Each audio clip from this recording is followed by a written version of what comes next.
Welcome into the High School OT postgame show presented by Talk It Out NC. Third round football games across the state of North Carolina are final. High School OT has every final score from every third round game, and congratulations to the teams that are going to get a Thanksgiving practice as they head off to the fourth round of the NCHSAA state finals or playoffs. We also have some NCISAA teams that were crowned state champions today. Let's get to some scores before we bring in some of our guests. Let's start in the 8A bracket. Huff beating West Forsyth tonight 28-10. West Charlotte, a big win over Myers Park, 34-21. Hoggard leaves no doubt tonight. The Vikings, the top seed in the 8A East, will host the regional final. They defeat Rollsville 40-14, and they will host Millbrook. The Wildcats shook off a shaky start and defeated Jordan tonight, 27-10. Now let's look at the 7A bracket. These are third-round matchups. In the West, Grimsley defeats Jack Britt. How about this one? Reagan on the road at Mooresville, 32-31. Independence, a massive win on their home field over Richmond. The same can be said for Weddington, 42-7 over Lake Norman. The Patriots will tangle with the Warriors next round. That'll be a big one. Cardinal Gibbons, a big win over Hillside. That was played yesterday. 40-19 the score there. Garner, a blowout win over Cape Fear, 63-26. Clayton also gets a blowout win, 47-7. Clayton's win means that the Comets will head on the road to Southeast Raleigh.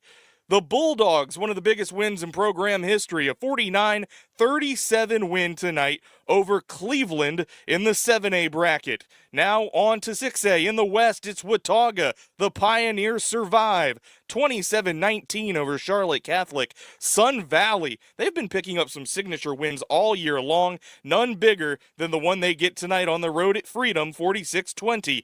Ashbrook hangs on against Dudley, 15-7. Northern Guilford continues to play red hot. They pick up a 37-7 win over Kings Mountain. Jacksonville holds on against Scotland, 35-34.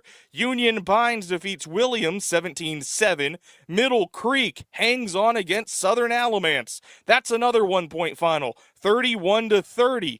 Northern Nash defeating 71st 19-14 rounds out the 6A bracket. Now let's head on over to 5A. In the West, South Point, a 3-score win over Monroe. Crest, a 3-score win over East Lincoln.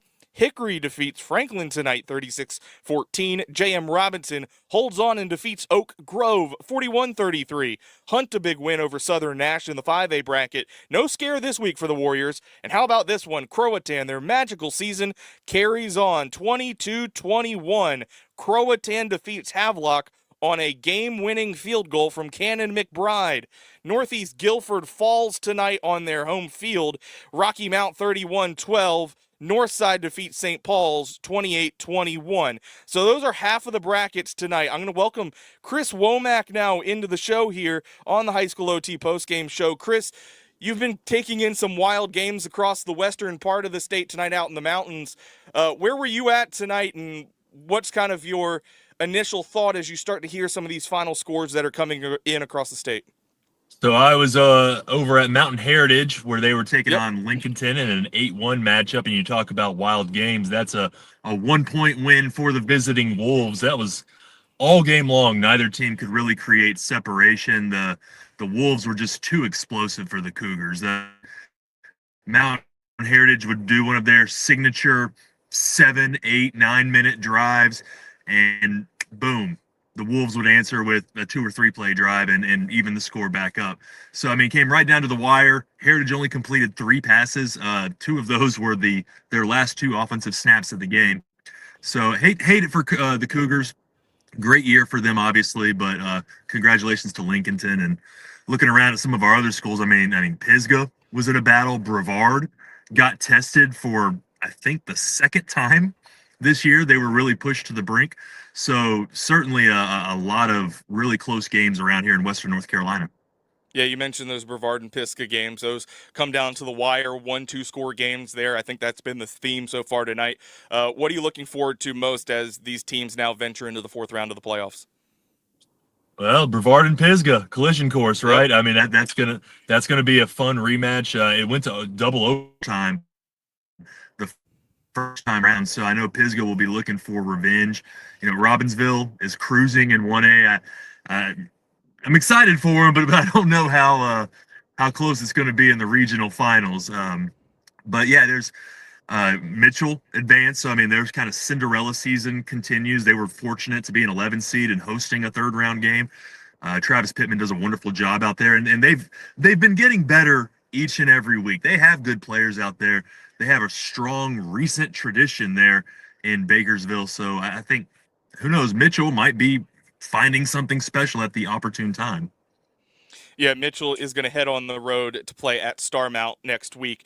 We thank you for joining us tonight, Chris, on the postgame show again. That's Chris Womack from WLOS out in Asheville. He had Lincolnton surviving with a 1-point win tonight in their game. Thank you, Chris. Yes, thank you for having me. I'm going to bring in Joel Bryant right now. I was just talking to Chris about that Mitchell team heading on the road to Starmount in that one. We've had a handful of double-digit seeds that have picked up wins so far in tonight's third-round action. Yeah, there's been some. Obviously, you know, that Mitchell Mountain Heritage game is two double-digit seeds going at each other. But there have been some other ones. I do want to talk to Dina, though, because she was at that Starmount game. I'm going to bring her in now because kind of setting the tone for that Starmount Mitchell game being the topic here. Welcome in, Dina. So this was a rematch of last year. So Starmount won that game by a couple scores last year. But tonight, dominant, 35-0 over South Stanley. How did it happen? Well, to be honest, Starmount took the opening kickoff, scored 4 plays, and that was a trend.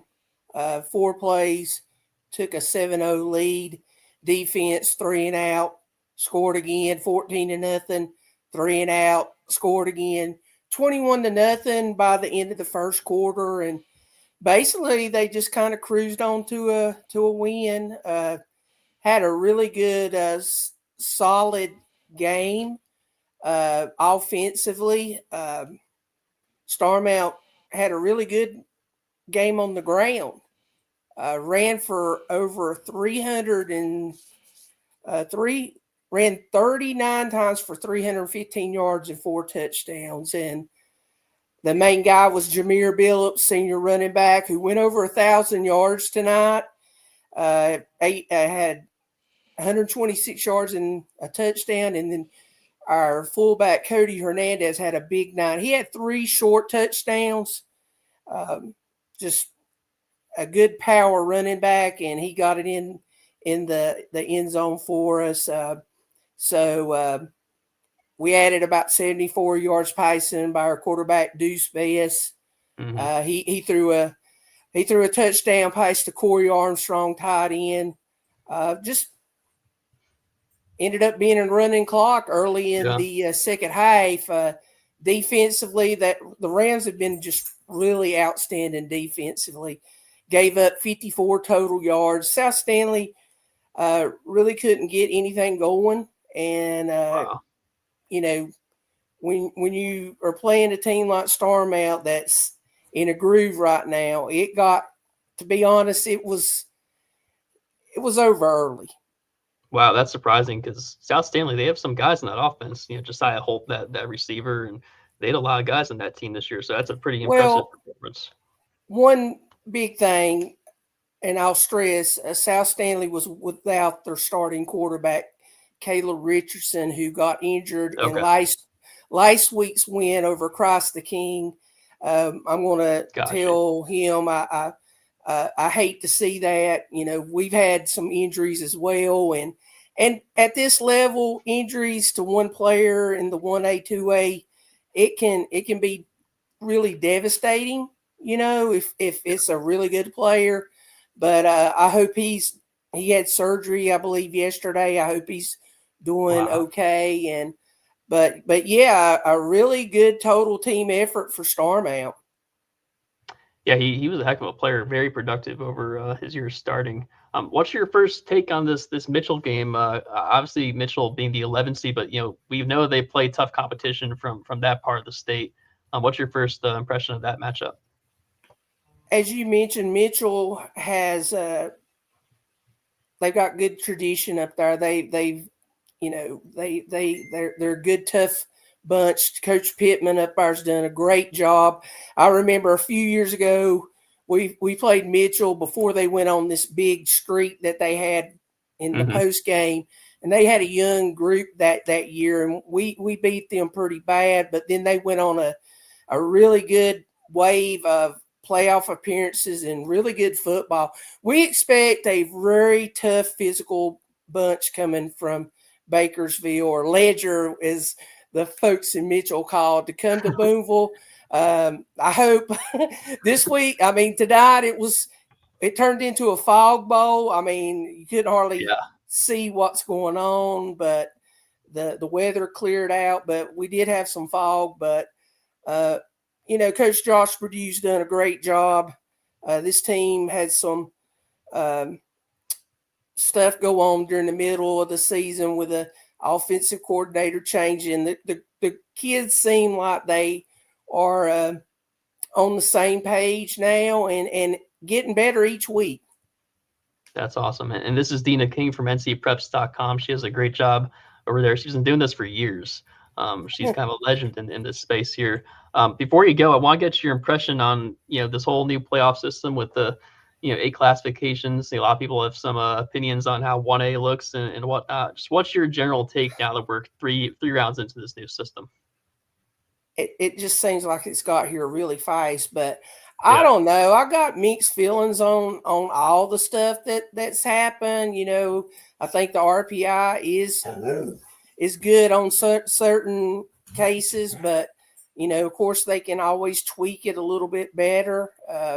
But my biggest thing is being in the media, state championships. I mean, it's going to be hard for those schools that play those 4:00 games on Thursday and Friday for their fans and the kids that go to school with their teammates to come and support them at a 4:00 game. I just wish we could have had a venue that on Saturday where a couple venues where everybody could attend if they could, because it puts a lot of stress on parents and families trying to choose work or go watch their kid play for a state title. Yeah.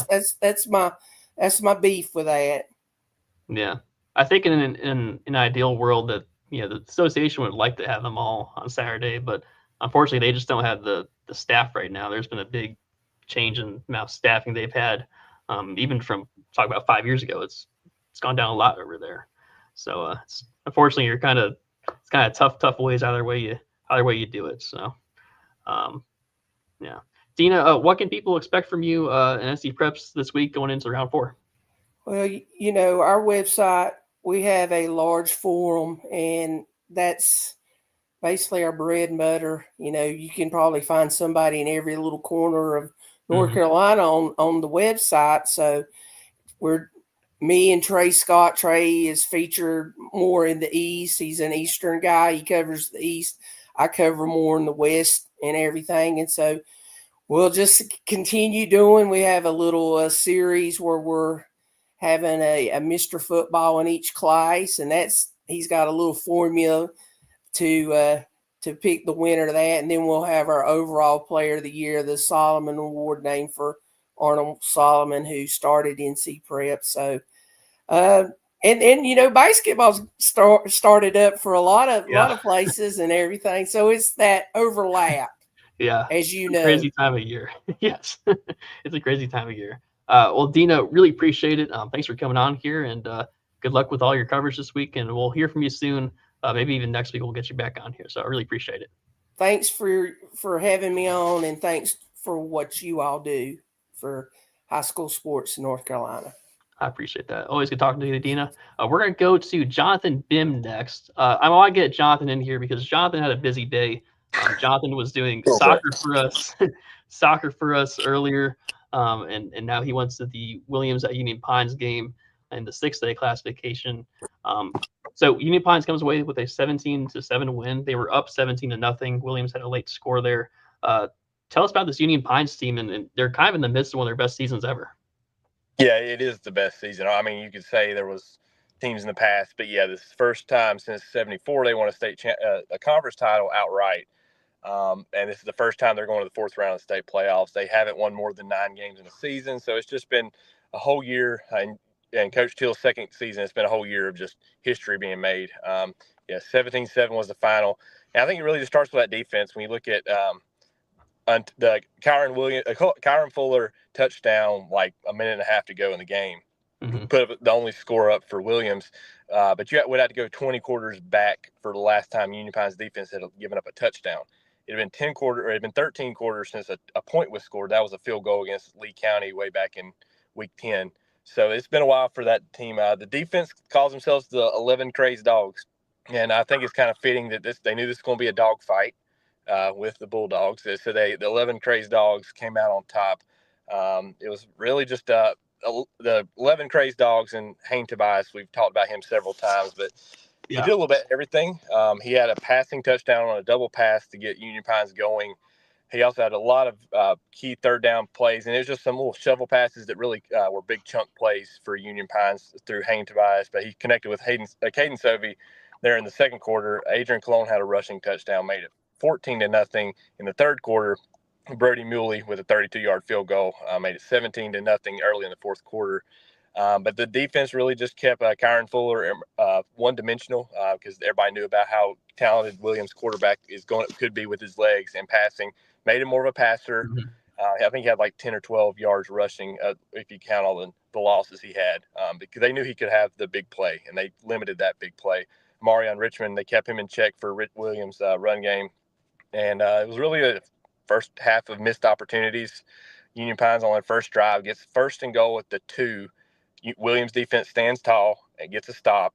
And then that was a missed opportunity. They missed an extra point there off the first touchdown, so it was 6-0 for a while.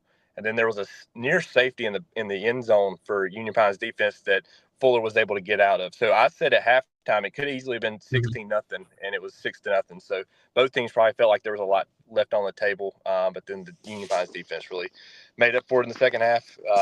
Really limited what Williams could do, and the offense finally came around.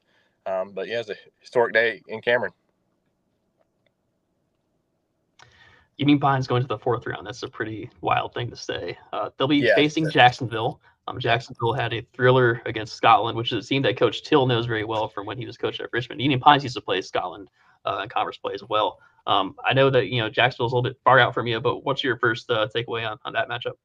I think from early on, I think there was some talk about what Jacksonville brings. I even said beforehand, I said, hold on now, don't count out Scotland, because I remember 2018, 2019, that team that went 5-5 from Scotland, then made a run all the way to state championship. So I said, never count out Roger Bailey of Scotland. They won the run, but they obviously were right there at it. If you go on Max Prep's score there for a little bit, they won the game, but Chris Miller, being live on location, had the correct score. So I was having to tell people, no, Max Prep's is wrong. But anyways, they know that Scotland, or they know can't trust that Max Prep.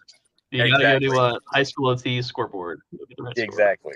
Or anybody that's live on location. But yeah, they know that Jacksonville's going to be an option team, going to really stretch out what they've seen. It's going to be something they hadn't really seen too much. Williams was something they hadn't really seen since Pinecrest, I would say. So I think the way their defense prepares, it's going to be a battle in Jacksonville on Black Friday. Yeah, I feel good for Coach Till. I mean, when things were kind of getting stagnant at Richmond, there was from that community. And I think he's been proving this first couple of years at Union Pines that he's a really good coach and he knows how to run a program really well. And they've done a good job since he's taken over there. All right. Well, Jonathan, we're going to get you back next week. I'm sure you're going to be doing something next week. Thanks for coming on, and we'll see you. Problem. And thanks for the soccer coverage as well. No problem. It was a historic day getting to see man. All right. We're going to bring Evan back in. What's going on, Evan? Yeah, let's had a chance today for a little bit to catch part of that Millbrook versus Jordan game, which was the, I guess, regional quarterfinal. They're now going to the regional semifinal. They're now going to the finals next week to face Hoggard. I was there. So was Jonas Pope, and so was Yeah. Tim Hauer was down at the Hoggard-Rolesville game. So that's the matchup now. It's going to be Millbrook versus Hoggard. I'm going to bring Tim and I'm going to bring Jonas both into here. Tim, starting with you, Hoggard mashed its foot on the gas right away and never looked back against Rolesville. This feels like the Vikings' best performance of the season. Yeah, 100%. They were unbelievable tonight, especially on the defensive side. 6 turnovers. Two of them were scoop and score touchdowns. They had 3 interceptions, 3 fumble recoveries. They scored 40 points. 34 of them came off of those turnovers. So all 4 in the secondary. The 2 cornerbacks both had interceptions. One of the safeties had another interception, and the other safety had a scoop and score fumble recovery. So the secondary for Hoggard showing out tonight. Offense didn't really have to do a ton. They did enough. Obviously scored on the short fields when they got those opportunities, but 100% the story tonight, the Hoggard defense and what they were able to do against a pretty potent, at times Rolesville offense this year. Now, Jonas, you in Raleigh had the Millbrook-Rolesville game. Not the Wildcats' prettiest performance of the season, but they do what good teams do, and that was an undefeated matchup against the Falcons. How did Millbrook make it out of that one? 27-10 winners there. Obviously, some of the offensive, cogs in their offense on Millbrook were out of the lineup or banged up a little bit tonight. Yeah, I'm not sure when you left, but they really got some momentum going. The end of the second quarter, start of the third quarter. I think the big key was that little stretch where they got the muff punt recovery. They scored after that. Then they forced another punt, scored quickly, and they scored with no time on the clock in the second half. In the second quarter, and then they scored on a very first possession of the third quarter. And that's when you could just feel the momentum was wearing all blue that night for the rest of the night, because they just took the game over. Defensively, they picked off Jordan 3 times. And then the running back, Wright came in the game filling in the number 2 running back. And I told Coach Marshall after the game, so he looked like your number 1, the way he played, where he finished with over 150 yards, a couple of touchdowns, and just kind of carried the load for him. Once he got in a rhythm, like Coach Marshall said, at the end of the second quarter, first part of that third quarter, and then Millbrook was clicking. And then, of course, the defense, Jordan came in averaging, almost 35, 40 points. They held him to 10. The defense was all over the place. One of the best defenses in the state, and they showed it on this stage tonight. Yeah, I thought that was interesting. Jordan gets him with the field goal on the first possession of the game, and then it just felt like from there, Millbrook's defense really hunkered down. But you're right. In the span of about 5 minutes in run of play, from late in that second quarter, when Rashad Streets is in the mix there on that punt that gets muffed, and it sets up the short field for Millbrook. From then until right away in the third quarter, Millbrook rolls off 4 straight touchdowns when it looked like they were kind of in a little bit of quicksand there, trying to find their identity. Again, no Brylas and McCullers this week, out with an injury. Santonis Wright steps up and plays really well there in his spot at running back for Millbrook. So, Tim and Jonas, what do we expect going into next week's matchup? What are the big things going to be for Hoggard's offense, Tim, facing what is going to be probably the best defense they see all year? Yeah, I think, for both of these teams, having to go against those defenses at practice all year long, right, is going to be a beneficial thing because both of them kind of rely on their defenses, and then, you get what you get with the offenses. I think for Hoggard, every drive has to end with a kick. Either it's a field goal, it's an extra point, or it's a punt. You cannot turn the ball over against this Millbrook team. And if you're able to come up with a couple, that's probably the way that you come away with a victory. But, I think, mistake-free football. One thing that Hoggard, you look at the score 40-14, everything kind of on paper seemed to have gone right tonight, right? The defense had 3 unsportsmanlike penalties after plays. That's something that, again, you cannot do if a game's really close. So, just some of those little things that maybe didn't make a difference tonight could make a difference next week. But I think that game's going to come down to turnovers. I think both defenses are just outstanding. I don't see a ton of points being scored in that game, so I think turnover is going to be a big important factor. Jonas, do you think we get the Millbrook that kind of struggled in the first quarter and opening moments of the second, or that team that got red hot there late in the second? Is that the team that you think will go down to the coast next Friday night? Well, it depends because, like I said, I don't know when you left, but Bryson Gray also went down in the second half. He didn't play the fourth quarter, went down late in the third quarter, starting quarterback. So if he's back healthy next week, if McCullers is back healthy next week, then it's obviously going to be a different offense than we saw this week. So Millbrook they have to heal up. They have to heal up between now and next week. So if Millbrook heals up and is 100% on that side of the ball, I still think, like Tim said, I think points will be at a premium here. I think it's going to be hard to come by in this game. But members have to be healthy. That's the first thing they got to do before they even get on the bus and come down to Wilmington. They have to be healthy. And if they're healthy on the offensive side of the ball, that's going to help a bunch. But if they're not healthy going into Hogger, I had the benefit of seeing Hogger early this year against Panther Creek. Definitely one of the best teams I've seen all season.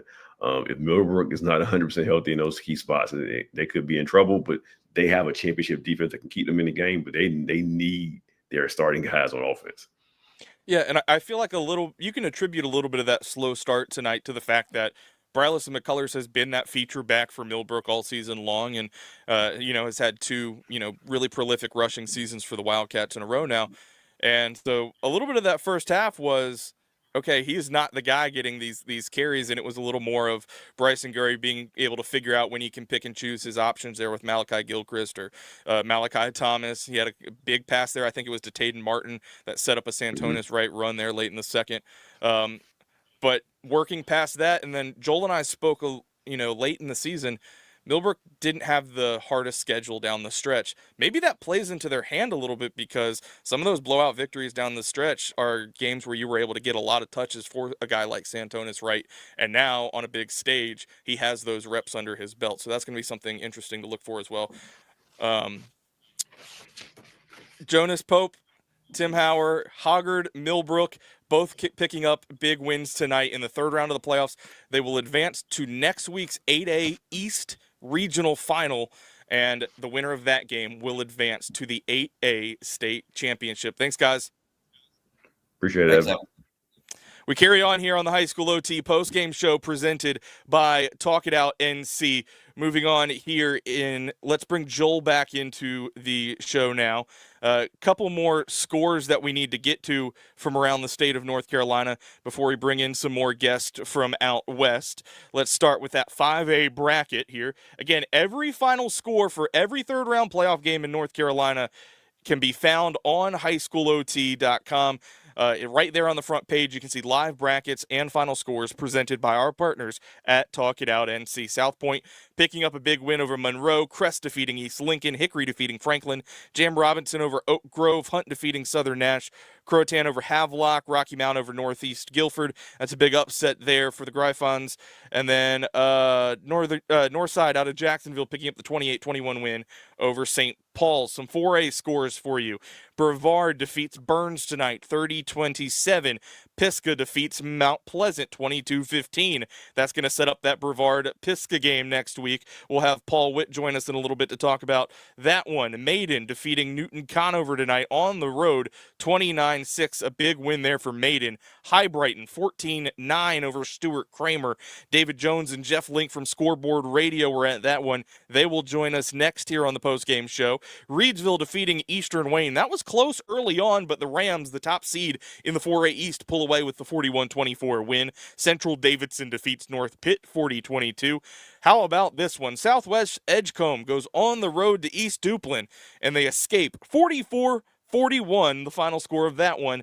Southwest Edgecombe will head to West Craven as they defeat TW Andrews tonight 30-14. Let's move on over to the 3A bracket.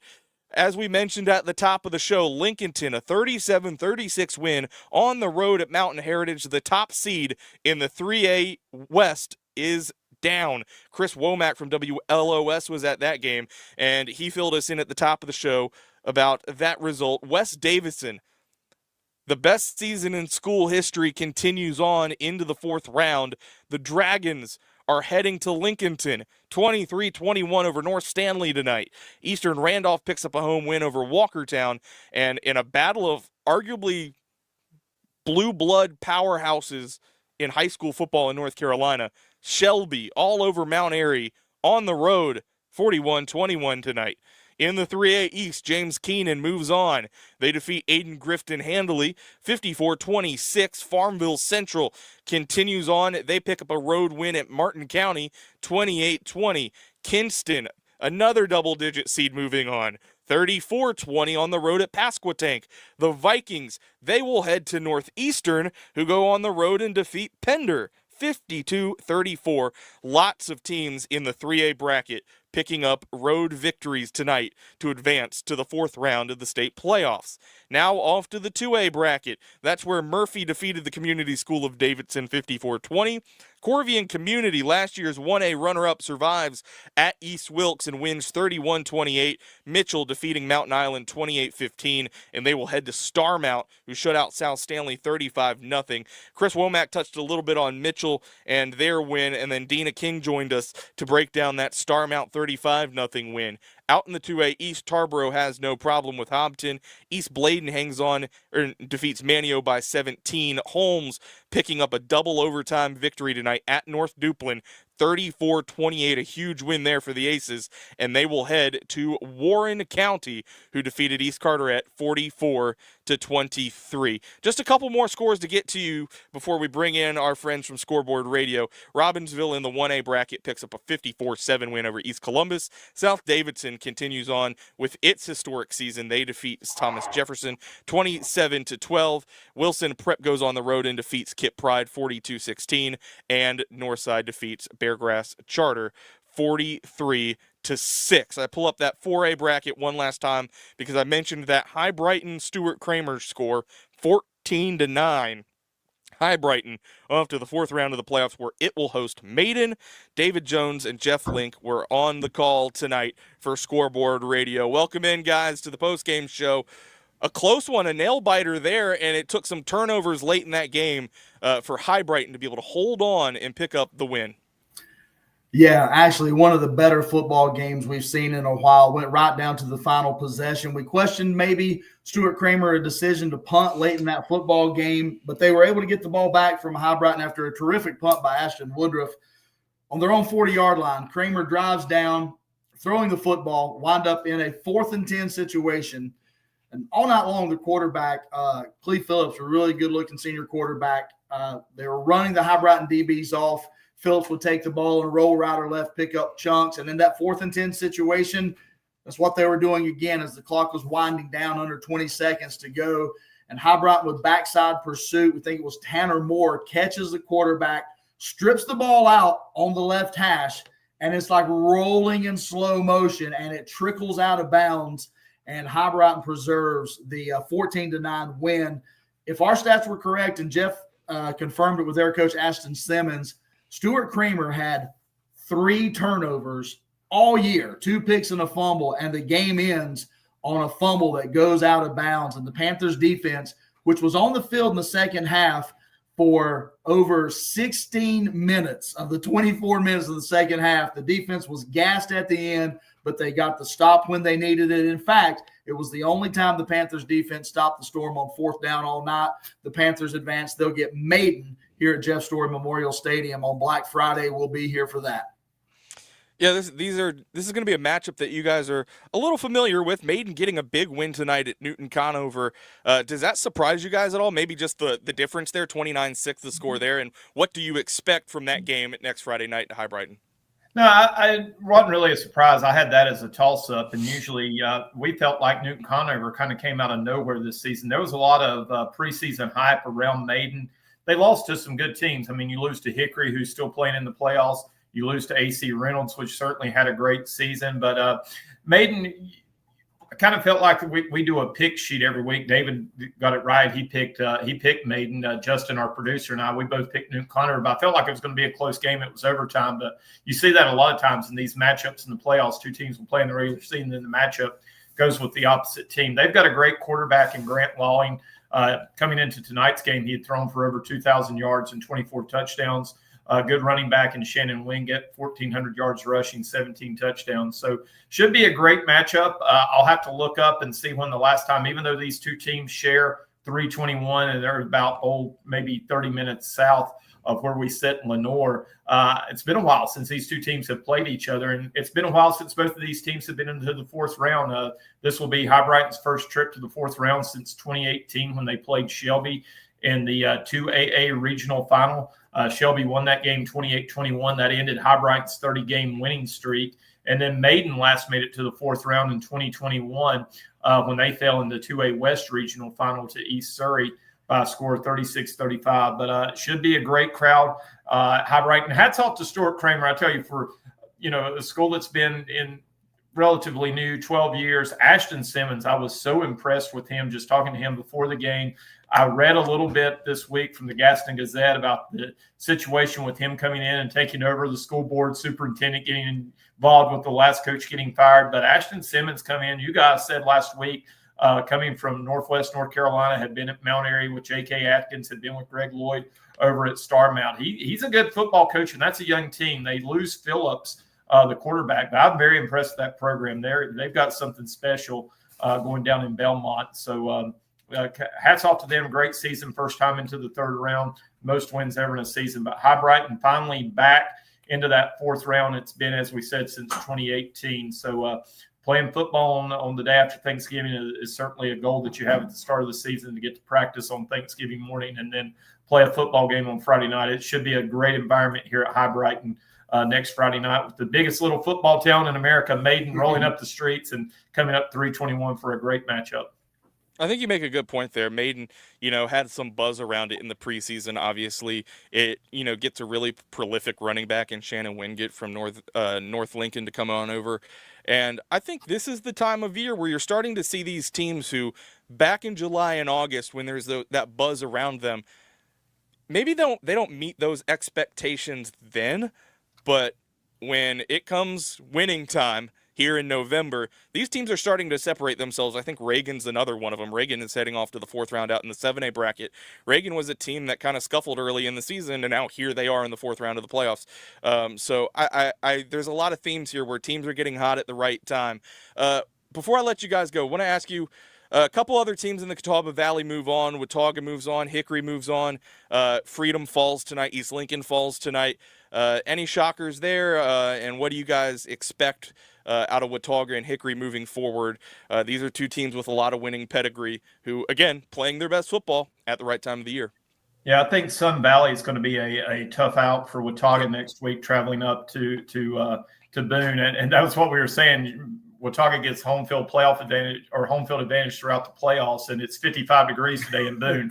Who would have thought? So you're hoping, if you're a Watauga fan, maybe a cold front comes through. But Sun Valley, that's going to be a tough game next week for Watauga. Joe Glass at Hickory, he gets to take on his former team, J.M. Robinson, next week. Has to go on the road there. I think Hickory is the better football team, but there'll be some emotions, even though he was at Lincolnton in between. There'll be a little bit of emotion there for him going back to J.M. Robinson to face those. But hats off to Lincolnton tonight, going up to Mountain Heritage and getting a big victory, knocking off the number one seed.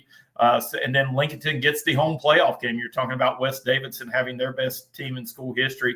So Lincolnton gets to have that home playoff game next week. But I really feel like it wasn't much of a surprise with Freedom losing to Sun Valley, and that's not to take anything away from Freedom. J.K. Atkins has that program trending in the right direction. They're only going to get better. But tremendous season for Freedom, but felt like Sun Valley was probably going to be just a little bit too much coming in tonight. And, speaking of teams that are, peaking at the right time, what about Cleveland County football? Shelby, kind of a slow start again. They go to Mount Airy and dominate tonight. Crest beating East Lincoln. I kind of thought it was a little bit of an upset with Grant Lawless down at East Lincoln, headed to Wake Forest, and especially the margin. That kind of surprised me a little bit in that one. So I think those are two teams that, you're going to keep your eye on going forward. To circle back to High-Brighton and Maiden. High-Brighton is going to run the ball a little bit more on average than Maiden has this year. Maiden's going to throw it a little more, but the total offensive output is going to be within 40 or 50 yards of each other. I think we're going to see another game just like this one. Maybe not the same score, but the team that wins the line of scrimmage, the team that's able to open a little bit better lanes for the running backs, the team that's able to give their quarterback that extra half a beat to complete passes. I think that's what it's going to come down to next week. I expect another close football game next Friday night right here. A very good point you make there about that corridor in North Carolina where you have Cleveland County. Even Burns was in a battle tonight, had Brevard on the ropes for a little bit. Kings Mountain makes an appearance tonight in the third round going to Northern Guilford. But again, that Stuart Kramer team is, a county over out in Gaston County, and also in that county is Ashbrook, who advances on in the playoffs. So a very strong showing from that part of the state as well. David Jones and Jeff Link from Scoreboard Radio, we thank you guys for joining us this week on the High School OT postgame show. Fun as always. See you guys next Friday night. Happy Thanksgiving. All right, we're going to take a quick break here on the High School OT postgame show presented by Talk It Out NC. When we come back, Paul Witt will join us. He'll talk about that Burns-Brevard game. We have some other guests coming on with Joel Bryant in just a minute. Don't fall for the myths. Get the facts about underage drinking. Myth. Teens bounce back fast and teenage athletes can perform just fine after a night of drinking alcohol. The fact is, alcohol can hinder athletic performance for up to 3 days, delaying recovery and causing long-term issues with muscle loss and weakness. But don't just take it from me. Choosing not to drink as an underage athlete has really helped me significantly. I've been able to focus, keep my priorities straight, and it's helped me separate myself from, many other people. Get more facts at talkitoutnc.org. And now we're joined by Paul Witt from the Transylvania Times. Paul was at that really kind of exciting Burns-Brevard game, kind of back and forth game. Brevard pulls away 30-27. Paul, tell us all about it. Yeah, thanks, Joel. Yeah, that was quite an exciting game. 7 lead changes and 4 lead changes in the fourth quarter 7 alone. lead changes. 4 in the fourth quarter. 4 in the fourth I can quarter see alone. you're still breathing heavy from the excitement there. It was quite an evenly matched game with big plays. Brevard had a 14-13 lead at half. They took the second half kickoff, drove down, had to settle for a field goal. So that put them up 17-13. And then Burns went on a 13-play, 66-yard drive that went into the fourth quarter. And they took the lead back 20-17. And they'd have avoided kicking the ball to Tristan Thompson Wynn all game. And most teams try to avoid kicking it to him. Mm-hmm. But they kicked it a little bit short of him. But he came up and caught it at the 19, and he raced 81 yards for his third touchdown of the night, his third kickoff return for a touchdown of the season, an 81-yard touchdown return to give Brevard the lead back 23-20. But then Burns answered after they took over at their own 20, and they took 2 plays. Dixon hit Donaldson for a 34-yard play right down the middle of the field. And then on the next play, Davis, their big running back, rumbled 41 yards up the middle, almost untouched. And so we had 3 touchdowns within 4 plays. But that gave Burns a lead 26-23 with 9:31 left. Wow. But Brevard's had their back against the wall a few times this season, and it really showed as they took over with 9:26 left, and they just used the clock, got down into scoring, into the red zone.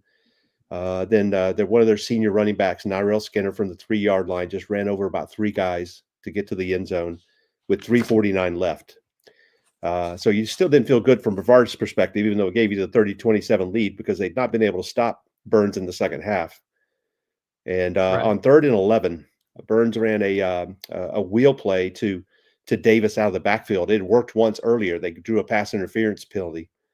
And Kellen Rogers, one of the linebackers from Brevard, was caught flat-footed. He turned, he raced, and he got a fingertip to knock that ball away. And then on 4th and 11 for Burns, they couldn't convert, and Brevard was able to get a first down and kneel out the clock and win it 30-27. Wow, great game. Fantastic game. Just kind of holistically, is there anything that's kind of surprised you about Brevard this year? Something we're expecting to develop this season that ended up developing? Yeah, last year they had a dynamic wide receiver returner in Eli Griffin, and Eli signed. He's playing with Western Carolina now. Yeah, and so it was kind of the big void. Who's going to be the big play, the playmaker? And Tristan Thompson Wynn, he's a junior, class of 27. Mm-hmm. He has stepped in and I dare say exceeded what Eli did. He's terrifying when he touches the ball. I think he's if I have to say, I think that's 21 or 22 touchdowns on the season right now for a wide receiver. That's pretty good. Yeah, and he I think he plays cornerback, so he has 4 interceptions as well. I think he has 3 kickoff returns for touchdowns, 1 punt return for a touchdown. You'll see 10 and 11-yard punts by the opposition because they're just scared to kick it to him. They'll kick it straight out of bounds. Mm-hmm. In fact, it came into play tonight. They kicked it out of bounds a couple of times on the kickoff. So he has just stepped into a role that's given them such balance. They returned running backs to this team that were dynamic, and they've been really banged up this year. The bye week 2 weeks ago for the first round, the bye week really helped them get healthy. And so now with Braylon Thompson and Nyrell Skinner in the backfield, kind of a thunder and lightning kind of combo, and then Christian Conley as the calling the plays at the quarterback position, they are really balanced, and I think that surprised me a little bit with this team, but mostly because Tristan has just stepped up. Mm-hmm. And I texted someone earlier tonight after his second touchdown. I said, we're 12 games in, and I'm still surprised at the bad angles that cornerbacks are taking after he catches the ball. Because he has track speed, but he's big. He's a big body. He looks like a safety. He's got a big body, but it doesn't hinder his speed. It's probably one thing to see it on film, and another thing to see it in person coming at you. That kind of speed is tough to prepare for, I'm sure. So we're talking to Paul Witt about number 1 seed Brevard in the 4A West. Paul, so next round, it's going to be a fun one. So Pisgah is coming to Brevard. Pisgah is the 4 seed. These are conference foes. They're in the Mountain 8 4A 5A conference. Pisgah beats Mount Pleasant tonight in overtime. And speaking of overtime, the first Brevard Pisgah game year went to 2 overtimes. Brevard ended up winning 36-30. Just how excited are you for this matchup after a 2 overtime game in the regular season? Yeah, I think everybody's excited about it. Pisgah will travel well. This has been a long-time rivalry in some ways. Brevard's coach, Luke Coleman, is a Pisgah grad. So there's another layer there. But this has always just been a great game, and I think both teams are probably excited about the rematch because it's not new film study. It's not a new opponent. It's not they're not having to. The coaches aren't going to stay up late tonight trying to send out emails to coaches around the state looking for film. They've got all the film they want, and it's going to be one at the line of scrimmage. I think Brevard's more balanced. They're more balanced with passing and running. Pisgah they'll just line up and run. I think they ran it 50 times in that first game, 50 times for 245 yards. Brevard was almost exactly 160 yards rushing, 160 yards passing. One key, I think, and I can't answer for Pisgah on this, but one key with this game coming up that impacted the first game, the Brevard will have a healthy Braylon Thompson, their lead running back. They'll have a healthy running back. He played 2 plays in the first game. He pulled his hamstring. I think he had 2 rushes for 25 yards and a touchdown. And then he was done for the night. So it really left him shorthanded at running back. Nyrell was still not quite healthy himself, Nyrell Skinner. Okay. So right now, those 2 guys are running really well. In fact, they're really a good duo. So I think it'll help Brevard be probably a little bit more balanced even than they were in the first matchup. So I think that could be a little bit of difference, but there's no doubt this game will come down to the fourth quarter, and which is good for Brevard. Brevard's played a lot of fourth quarter games this year. They've faced a lot of adversity, and they've stepped up, and they've come through when it mattered. So I wouldn't be surprised to see them win, but Pisgah is going to be a formidable opponent. Yeah, Luke Coleman's done a great job at Brevard. It's a tested team. In the regional final last year and the old 2A regional final last year against Monroe. So they've been this deep before. Well, this senior class has anytime you get a rematch in the playoffs, it's going to be fun. Always. Well, this senior class has a full season of playoff experience now because a lot of them played as freshmen. So I think this was their 9th or 10th game tonight in playoffs. So yeah, they have a full season of just playoff experience, and that really helps this time of year when it's it's win or go home.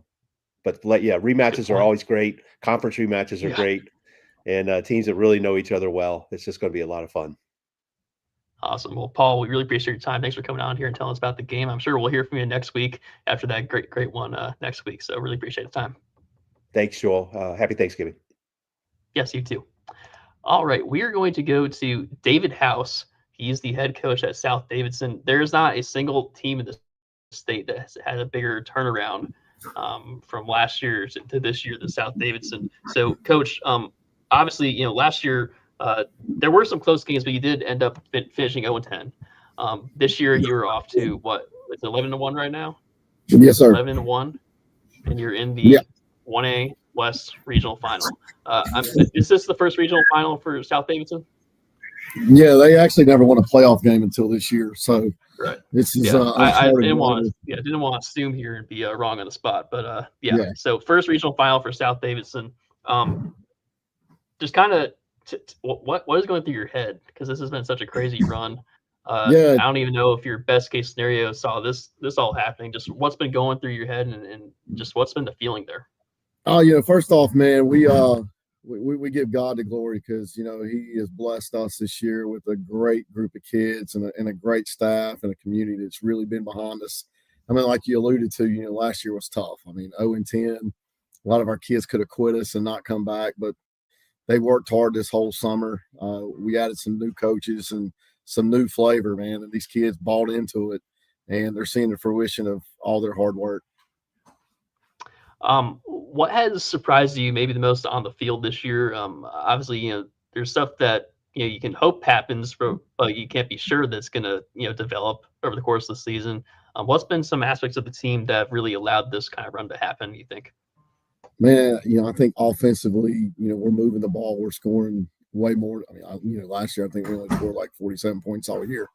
And this year, we put the ball in the end zone quite a bit, and defensively, man, we just get after it, and kids just play hard.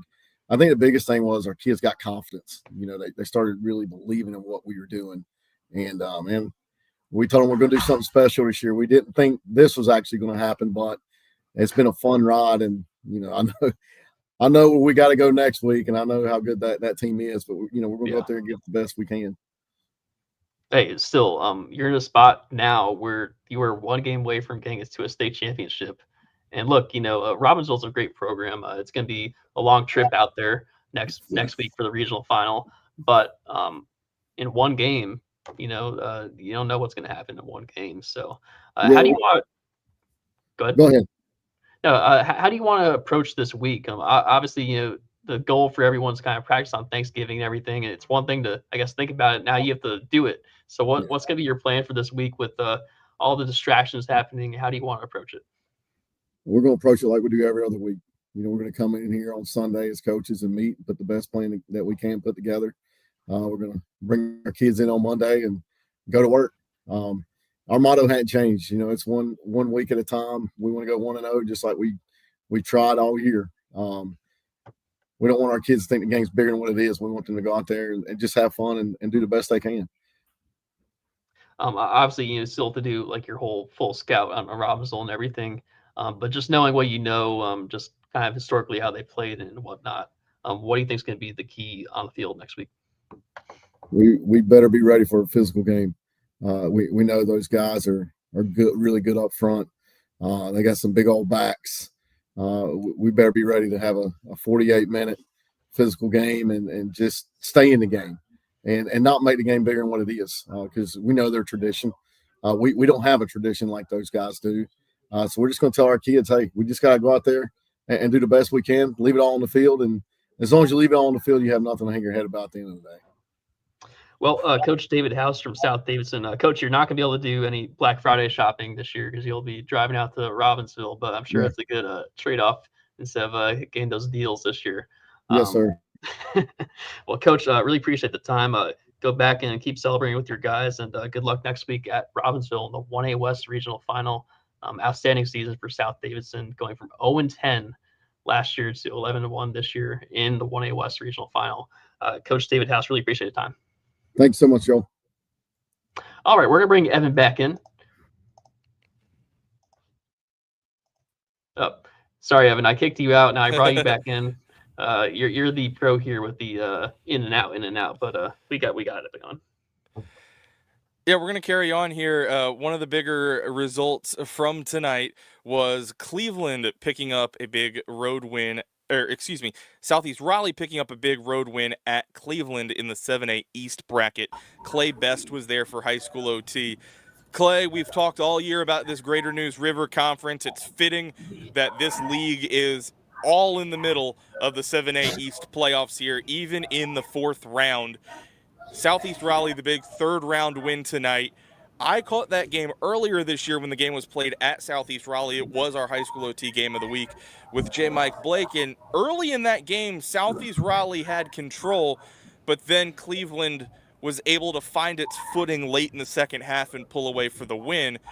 Tonight, it's the Bulldogs that go on the road, and they find their footing late and pull away for what is probably one of the biggest wins in program history. Yeah, this is a Southeast team that has, you go back a little ways, there were a lot of years where Southeast was, Thanksgiving week was a common thing for Southeast Raleigh back in the Chad O'Shea days, and I'm aging myself a lot here, but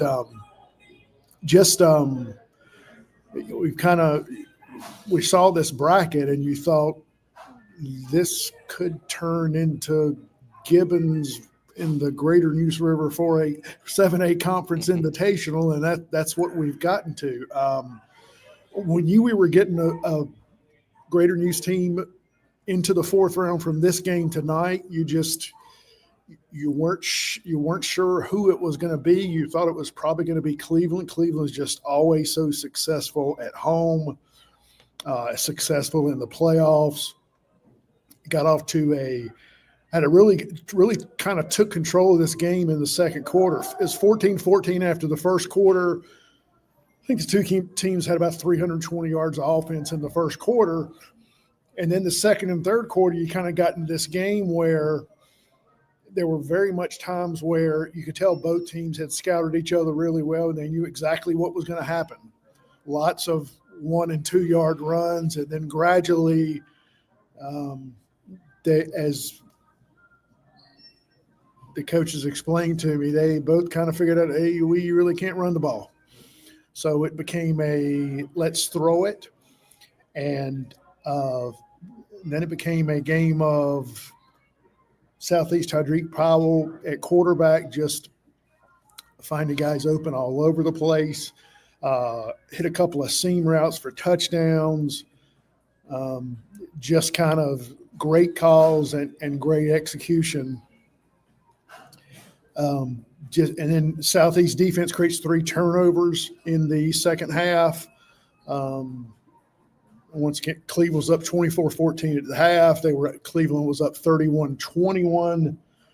About 3 minutes to go in the third quarter. 28-point Southeast Raleigh scoring run in about a 6-minute period where 3 of those turnovers were created by the Bulldog defense. And just a real gritty game by both sides, even special teams at 7-7 on extra points. Recovered a onside kick after Cleveland kind of got back got it to 49-37. Just kind of one of those nights where everything Southeast has been working for this year happened, and Cleveland just kind of couldn't. They weren't their usual consistent selves in that second half. Gave up some. Southeast scored 2 touchdowns on 4th down conversions. So I mean, that's if either one of those don't happen, this game could be completely different. But every time that the Bulldogs needed to make a play, had to make a play, they made it, and they're into the 4th round, going to Clayton next week. Yeah, I remember from that first matchup, Southeast Raleigh played really well in the first half, and one of my takeaways was that was a prime example of the job that head coach E.J. Campbell has done with that program since inheriting it a few years back. just getting them ready for that game and having them play at that level there. Don't know if you got a chance to speak with Coach Campbell after the game, but what are his thoughts now knowing that he's able to run back that game plan the second time around and lean on some of his, really talented players on both sides of the ball and get them to come through? As you mentioned, Tydreek Powell having a big game in the air, and then it's the Bulldog defense who makes some big plays to kind of fuel that run. A lot of this season, we had seen the Southeast Raleigh team kind of find a lot of success on the ground with a guy like Christian Freeman or James Adams. What does it say about how kind of dynamic this team is? It's a bunch of different guys who can pitch in for Coach Campbell. Yeah, it's just you kind of it's a little bit different of a team in these days, and that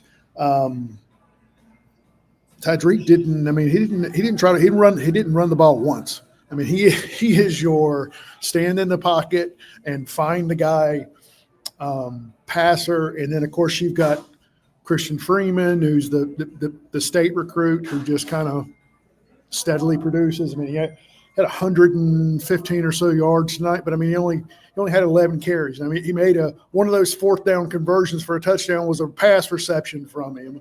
And then James Adams was a guy who really impressed me tonight. I mean, I think he's going to have about 20 yards rushing on 15 carries or something, but nothing was easy. When they needed to make a play, he made it. He had one of the 2 interceptions when he played linebacker some in the second half. Their secondary, Southeast had one blown coverage early in the third quarter, and you thought, uh-oh. But from that point on, Zaire Stanley was one guy who he had a kind of the last interception that made it. He broke up a pass on a Cleveland fourth down. Just really impressive. And from what I remember, you were at that game, J. Mike was at that game, but that first meeting was a very unusual game for so many reasons. The situation with the Cleveland player, and nobody said this. I didn't ask anyone this, but it almost seemed like it made you wonder, did that throw Southeast Raleigh off more than it threw Cleveland off? The way that you had that long break.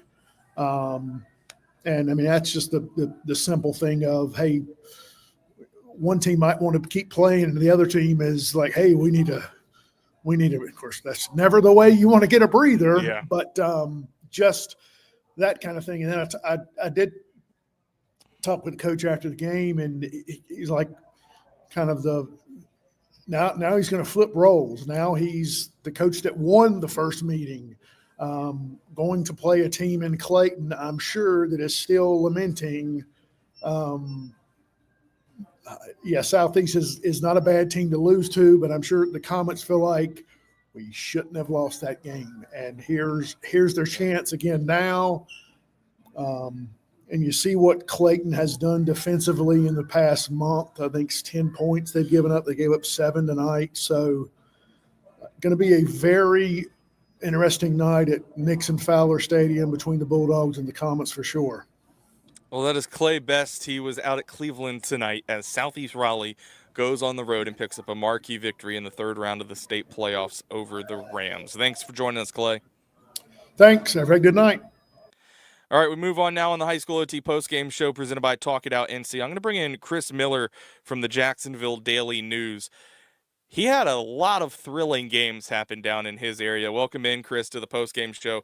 Let's start with the Cardinals, who picked up a 1-point win over Scotland, and then we can jump into maybe Croatan, who had the big game-winning field goal, and some other games of note in your area. What stood out to you the most tonight? And you probably had the wildest region in terms of final scores and finishes. Yeah, well, I joked with Jacksonville coach Bo Williams after the game. I said, "Look, coach, it's a good thing that you don't have any hair because I'm sure you'd be pulling every bit of it out after tonight's win." Look, I'm sure he's happy though to go to the fourth round. Yeah, he is, but I asked him, I said, look, Coach, how long are you going to be able to catch your breath after this one? Do you need to catch your breath? He goes, oh, not long. I'm already thinking about next week's fourth round game against Union Pines. So I'm like, okay. And but look, Jacksonville, credit Scotland County, the Fighting Scots. Freshman Mike McLeod rushes for 247 yards on 47 carries. 43 carries. Wow. Scores three touchdowns. You're thinking Jacksonville's going to start to pull away. They score early. They recover an onside kick to open up the third quarter and march 50 yards to score a touchdown. They're up 27-14. Still early in the third. You're thinking the Cardinals are going to start pulling away like a number one seed should. But Scotland County, McLeod came back, scored a touchdown late in the third quarter to make it a one-score game. Then he scores, and they kick the extra point to go up one with about 8.5 left. And I mean, if you can feel the tension on the Jacksonville sideline, 8 minutes left. But then they, in 6 plays, they score a touchdown, and Amari Pearson helps. Anthony Washington connects with Jesse James for a 31-yard pass to the 2-yard line, and Washington scores. And then Pearson scores a 2-point conversion to put them up 7.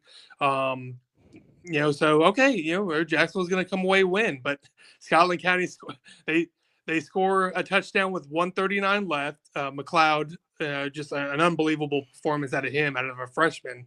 And then Scotland County does something that I think the entire stadium is shocked. Instead of giving him the ball on the 2-point conversion, they do a reverse pass. And I think it surprises a lot of people. In a receiver pass, it gets intercepted in the end zone. The Jacksonville players say that they knew that was coming, so credit them for doing their homework. They said they saw that play on film, so credit them. But then Scotland County gets the onside kick, and then they get to the 41-yard line, 4th down and 1, and they get stopped. Just with 30 seconds left, Jacksonville held on to win, but it came down to the final few seconds, and I joked with the Cardinals. I said, "Look, you guys did everything you could to try to give this game away, but credit the Fighting Scots for finding a way to come back. But Jacksonville found a way to win." Yeah, Mike McLean, the freshman running back over at Scotland, I think he got on everybody's radar very early in the season when he picked up an offer from Bill Belichick and UNC. And certainly not only tonight, but his performance last Friday night has really built up some good momentum for him going in to next season, being his sophomore year for Coach Bailey and the Scots. Did you get a chance to talk about that Union Pines Jacksonville game at all with Coach? As you said, his mind was already starting to shift to that 4th round matchup. No, not really. I didn't really have a chance to talk to Bo Williams about Union Pines. Like I said, he was more, he wasn't really in a celebratory mood. The players and the community and the parents and fans were, but he basically wanted to get back in the locker room and start doing the laundry and start focusing on watching film, see what they need to do next week. But look, Union Pines, I've already gotten a text message from Jonathan Bim, who covers them, and it's going to be a good game. And but Jacksonville just all season long have found ways. They may not win pretty, but they're 11-0. But they find ways to win, whether it's a special teams, kick return, a defensive stop, an interception, or whatever. So they find ways to win. Joel Bryant and I have talked about this all season, but it truly is a great testament to how strong the culture is there at Jacksonville, that they can, graduate a kid like Damon June and still now sit in the 4th round of the state playoffs. All right. That's one 1-point victory in your area. The other being Croatan, who picks up the big win over Havelock tonight on Cannon McBride's field goal. Any thoughts from that one? What a storybook season it's been so far for Croatan football. Oh yeah, just a great season. They historic season. They've never made it this far into the playoffs. I did have a conversation with Croatan coach Andrew Gurley, who is also the Croatan girls basketball coach. So he's having to do double duty at this moment. But I had a conversation with him, earlier a few weeks ago. Back during the 2021 spring season, they won the conference title, which was the first time they ever won it outright. They had shared it before, about 10 years before, but they had never won it outright until the 21 season. Went to the second round of the playoffs, which we all know was kind of theoretically the third round. And then lost a really good Washington team there. But him and I were talking about that team really never got the credit it deserved. It was a really, really good team, but it never really got the credit it deserved because it came during that 21 spring season. I know a lot of people kind of discredit, the COVID seasons, and that's I've always thought that was unfair. Now it's pretty neat to see Croatan get that, kind of have that spotlight for a full season on them, and they found a way. They were down 8 the Havelock and chipped away and kicked the field goal to with about 10, 12 seconds left to win. So they're going to be taking on the trip to Wilson Hunt next Friday. And then the last one, Northside up in Jacksonville gets the blowout win in comparison to these other teams. They defeat St. Paul's by 7, by an entire touchdown tonight. Thoughts on Northside being able to punch its ticket to the 4th round of the playoffs? Very impressive that your area has 3 teams that'll be playing next Friday night. Yeah, and then 28-21 over St. Paul's. A lot of us thought that St. Paul's had a chance to win that game, and but Northside went up 3 touchdowns in the second half, took advantage of a couple onside kicks, and that seems to be a trend this year with a lot of schools are kind of trying that pooch kick, onside kick, and Northside recovered a couple of them, took advantage of them by scoring. Forced 5 turnovers last week in a win over Pearson, and then forced some turnovers again tonight. So they kind of held on. St. Paul's had a chance to. They had the ball with about 2 minutes left and turned the ball over on down. So, but Northside found a way to win, and now they're the 3rd seeded Monarchs are going to be at home against Rocky Mountain next week, 4th round. I was going to ask you about that. Any thoughts to the fact that they're going to get to host a 4th round playoff game? Again, Rocky Mountain, the 7 seed tonight, goes on the road all the way up to Northeast Guilford and wins 31-12. So Northside will host Rocky Mountain next week. Yeah, and look, this is a really good Northside team. Their only loss, the first loss of the season was to Jacksonville, and it was a 41-27 type of game. But Northside played hard and kept it close for most of the game. They played Havelock to close the regular season. Look, credit Havelock for winning that game. They came on strong as we've seen in the playoffs.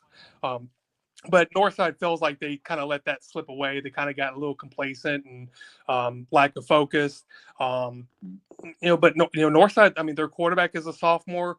Their top receiver is a junior. They've had a freshman running back that came on strong last week. So they have some young guys that are really stepping up, and even their juniors and seniors now were thrown in the fire, thrown to the wolves pretty early against the Havelocks, the Newberns, the Jacksonvilles when they were in that Big Carolina conference the last several years. And so, I mean, this is the best season that they've had in recent memory. We kind of knew that they would because of the realignment situation, but again, nonetheless, they've taken care of business when they needed to, and I think they're using that Havelock loss to close the regular season to as a little bit of a motivation. So they may have a chance to do well against Rocky Mountain next week as well. Anything else stick out to you in terms of what's going on in your coverage area right now? Unfortunately, East Duplin lost. That was a little bit of a surprise. Southwest Edgecombe went on the road and won in Beulahville, and so like I said, another close one, 44-41. Yeah, and I really thought once East Duplin took a touchdown lead, maybe the second quarter or so, I really thought that they would be able to pull away, but they just weren't able to stop the Cougars, and but a good season for Battle Holly and the Panthers nonetheless, and they'll be back next year. But congratulations to the Southwest Edgecombe. The Southwest Edgecombe. They by all accounts they earned that victory. Yep. Well, that is Chris Miller from the Jacksonville Daily News joining us on tonight's edition of the HighSchoolOT postgame show. Thanks, Chris. All right, thank you, my friends. All right, one last thing before we get going here on the High School OT postgame show. We remind you that you can visit talkitoutnc.org, talkitoutnc.org.